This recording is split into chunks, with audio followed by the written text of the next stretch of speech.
연금, 아내 몰래 이혼 전에 빼돌릴 수 있나요? 황혼 이혼을 앞두고 평생 일군 재산을 지켜야 한다는 절박함 혹은 상대방에 대한 억울함 속에서 많은 분들이 한 번쯤 품어봤을 법한 위험한 유혹입니다. 하지만 그 위험한 선택의 끝이 어떠한지 오늘 그 현실과 법의 무서움을 낱낱이 파헤쳐 보겠습니다. 잠시 후 30년 직장 생활의 대가인 퇴직금을 지키려다 오히려 더 큰 대가를 치러야 했던 한 남자의 이야기를 들려드릴 겁니다. 그의 어설픈 계획이 어떻게 발각되고 그를 어떤 파멸로 몰고 갔는지 끝까지 지켜보시기 바랍니다. 30년 넘게 한 회사에 몸 바쳐온 50대 후반의 김민재 씨. 그는 밤낮 없이 발로 뛰며 영업 실적을 올렸고 가족과의 저녁 식사보다는 접대 자리가 익숙했던 사람이었습니다. 그 사이 아내 오해숙 씨는 홀로 두 아이를 키우고 짠순이처럼 돈을 모았으며 시부모님 병수발까지 도맡았습니다. 하지만 세월 속의 부부의 감정의 골은 깊어졌고 결국 퇴직을 앞두고 이혼을 결심했습니다. 김민재 씨는 퇴직금 통장에 찍힌 숫자를 보며 눈앞이 캄캄해졌습니다. 이걸 어떻게 절반이나 하는 생각에 잠을 이룰 수 없었죠. 내 청춘을 다 바친 돈인데 하루도 편히 못 쉬고 일만 한 돈인데 억울하다. 는 감정이 들끓었습니다. 이성은 위험하다고 경고했지만 억울함이라는 감정이 그의 눈과 귀를 멀게 했습니다. 그는 결국 술자리에서 만난 지인이 알려준 대로 동생 명의의 계좌로 퇴직금의 절반을 몰래 옮기고 나머지는 젊은 사람들이 한다는 가상자산, 즉 코인에 묻어두는 계획을 세웁니다. 자신의 계획이 완벽하다고 믿으며 잠시 안도했습니다. 하지만 아내의 오해숙 씨 측 변호사는 조용히 법률에 보장된 막강한 도구들을 사용하기 시작했습니다. 법원에 금융거래정보 제출 명령과 재산 명시 신청을 한 것입니다. 처음 김민재 씨는 코웃음을 쳤습니다. 설마 그걸 다 찾아내겠어? 그러나 법원에서 날아온 서류 한 통에 그의 심장은 쿵 내려앉았습니다. 법원의 명령이 떨어지자 지난 몇 년간의 모든 금융 기록은 물론 그가 동생과 주고받은 거액의 자금 흐름, 심지어 코인을 거래했던 가상자산 거래소의 입출금 내역까지 마치 정밀한 수술 지도처럼 낱낱이 펼쳐졌습니다. 완벽하다고 믿었던 그의 비밀은 법원의 그물망 앞에 속수무책이었습니다. 결과는 그가 상상했던 것보다 훨씬 참혹했습니다. 그는 법정에 서서 자신의 거짓말이 하나씩 드러나는 것을 보며 등에서 식은땀이 흘렀습니다.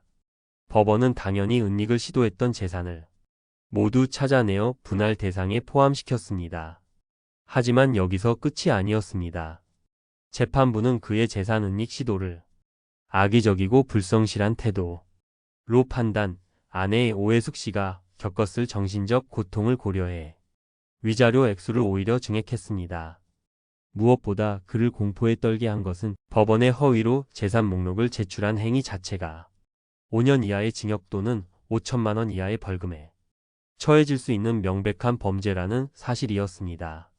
억울함에서 시작된 어설픈 계획은 재산은 재산대로 잃고 씻을 수 없는 범죄자라는 꼬리표까지 달게 될 위기로 그를 몰아넣었습니다. 그는 법정을 나오며 깊은 후회와 자괴감에 휩싸였습니다. 그렇다면 반대의 경우는 어떨까요? 오랜 기간 운영하던 가게가 망해서 빚만 잔뜩인데 배우자의 공무원 연금이라도 분할받을 수 있겠지? 혹은 내 재산이 마이너스니 내 퇴직연금은 지킬 수 있겠지? 라고 생각하는 분들도 있습니다. 이는 절반만 맞는 이야기입니다. 최근 한 법원의 판결에 따르면 이혼 소송 당시의 재산보다 빚이 많아서 법원으로부터 분할할 순재산이 없다는 판결을 받았다면 나중에 퇴직연금에 대한 분할 청구도 할 수 없다고 판단했습니다.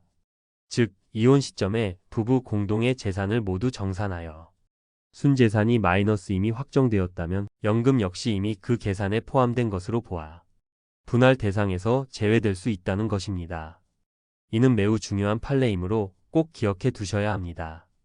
자, 지금까지 우리는 재산을 숨기려는 시도가 얼마나 어리석고 위험한지를 살펴봤습니다. 하지만 지금부터가 진짜 중요합니다.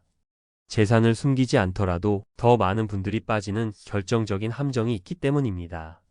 평생을 성실하게 살아온 박성실 씨의 사례입니다. 그는 아내와 협의 이혼을 하면서 변호사 없이 둘이서 합의서를 작성했습니다. 그는 아내에게 위자료 명목으로 적지 않은 돈을 챙겨주었고 대신 합의서에 향후 일체의 위자료나 재산 분할을 청구하지 아니한다 는 문구를 명확히 받아냈습니다. 그는 이 합의서만 있으면 자신의 노령연금은 온전히 지킬 수 있을 것이라 믿고 안도했습니다. 그로부터 10년 후 박성실 씨가 노령연금을 수급하기 시작하자 국민연금공단으로부터 통지서 한 장이 날아왔습니다. 전 부인이 분할연금을 신청했으니 박성실 씨 연금의 절반을 떼어 지급하겠다는 내용이었습니다. 그는 하늘이 무너지는 듯한 충격을 받았습니다. 합의서까지 써줬는데 이럴 수가 있나? 하는 배신감마저 들었습니다. 하지만 우리 대법원의 입장은 단호합니다. 이혼 배우자의 분할연금 수급권을 민법상의 재산분할 청구권과는 완전히 다른 국민연금법이 보장하는 고유한 권리로 보고 있기 때문입니다. 이 제도는 혼인 기간 동안 가사노동 등으로 직접 국민연금에 가입하지 못한 배우자의 노후 소득을 보장하려는 사회보장적 성격이 강합니다. 결국 박성실 씨의 합의서는 국민연금 분할에 대해서는 아무런 효력을 발휘하지 못했습니다. 대법원은 명확히 판시합니다. 이혼 합의서에 단순히 재산 분할을 청구하지 않는다. 고 쓰는 것만으로는 분할연금 수급권을 포기했다고 볼 수 없다는 것입니다. 이 권리를 포기시키거나 분할 비율을 법정 비율인 50%와 다르게 정하려면 합의서나 조정조서에 국민연금 분할 비율을 몇 대 몇으로 정한다. 또는 국민연금 분할연금 청구권을 포기한다.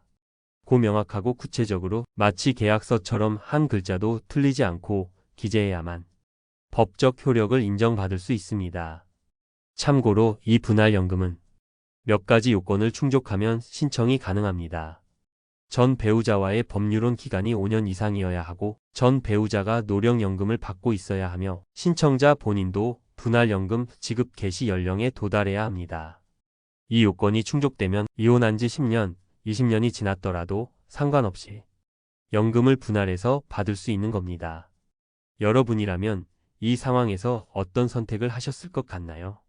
분노와 억울함에 재산을 숨기시겠습니까? 아니면 조금 손해보는 것 같더라도 정당하게 관계를 마무리하시겠습니까? 오늘 살펴본 두 사례가 주는 교훈은 단 하나입니다.